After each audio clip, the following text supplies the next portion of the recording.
So it was there that I learned that there's no limit to what you can achieve with hard work, strong work ethic. That optimism and respect for and empowerment of individual liberty shaped both my personal beliefs and my political beliefs, and also my vision for my country.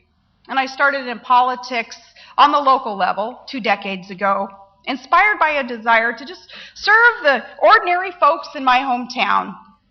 First as a city councilman, and then as a city mayor, I led the fastest growing area of our state, and I experienced firsthand the power and the success of the free market and the proper role of government in our lives, how the proper role of government can foster economic growth. I cut property taxes, and I invited businesses into our town. And what I focused on was basic infrastructure, building roads and water and sewer, and wasn't a lot of glamour in that kind of job. But again, with a firm belief in what government's proper role is in our lives, it really isn't necessarily glamorous. It's not government's business to spend the working man's tax dollars recklessly, and certainly not government's business to centrally plan an economy and control an entrepreneurial spirit. That just doesn't work. Government should lay infrastructure and level the playing field, and then essentially government needs to just get out of the way and allow the private sector to grow and to thrive and create jobs and generate wealth.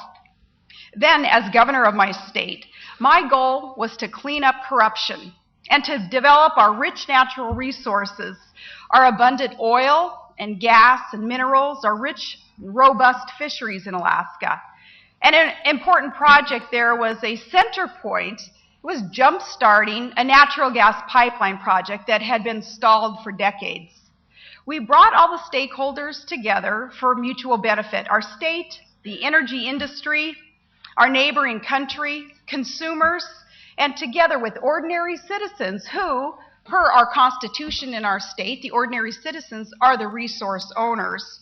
We brought these people together with the energy producers who bid on the right to produce our resources, and Alaska finally then was able to move forward on a project, a huge project that can help lead America towards energy independence.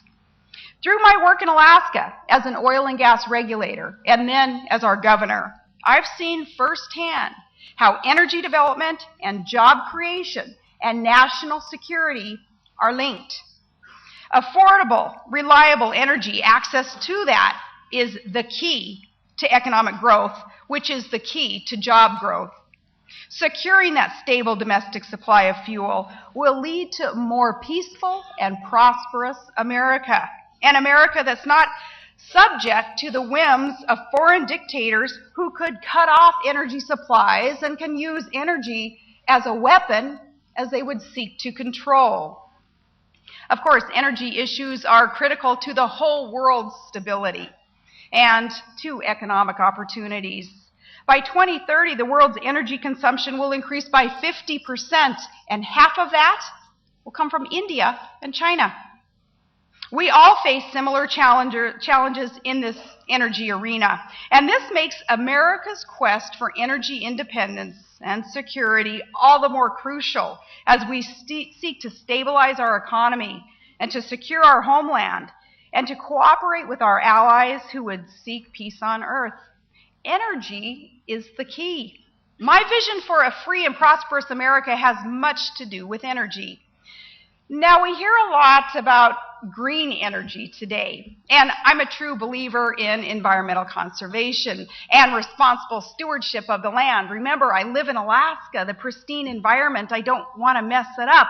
That pristine environment that we can pass on to generations, I don't want to mess it up. I am a conservationist. I married an Alaska native into this family of Todds where their connection to the land with their Yupik Eskimo heritage has really reinforced my respect for God's creation. And we've made our living off the land. As was explained, Todd is a commercial fisherman, and then for years he had worked in the oil fields up on the North Slope of Alaska. So I'm, as a conservationist, in favor of an all-of-the-above approach to energy security. But all of the above means that we're going to have conventional resources too. That means the kind that we actually use to reliably fuel our economy. That means crude oil, for example, and natural gas, and our coal, and our nuclear power. Unfortunately, though, some have stymied resource development, like responsible domestic oil drilling. And as a result, hundreds of thousands of good American jobs are not going to be created until we change course. It means Americans get hit with huge gas prices at the pump unless we change course. And it means we're continuing to transfer hundreds of billions of US dollars to foreign regimes to purchase energy from them, regimes that do not have our best interests at heart. And I'm not just talking about gasoline here. Remember, petroleum products are all around you. Look at your everyday surroundings, your foodstuffs, the agriculture products that are grown with fertilizer, all the plastics that are around you, medical supplies, the transportation of all of these products. Remember that it's not just gasoline that increases as the price of crude increases. Everything is touched, basic commodities. So as government locks up land and prohibits drilling, and we lose good jobs in the conventional resource arena, you may hear that it's green jobs that will be our savior. But look around the world. Try telling that to the thousands of English and Scottish workers who've lost jobs as a result of government investments in green energy projects.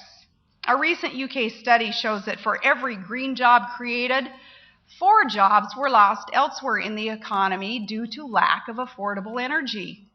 Same story in Spain. Investment in green jobs brought massive debt and skyrocketing energy costs and 20% unemployment. This push for green energy at the expense of conventional, reliable sources is not a credible energy policy or economic policy. You know what it is? It's social engineering. It's social engineering by central government planners, and it leads to nothing more but more debt, more job loss, and taxpayers will be stuck subsidizing that failure and paying more for energy.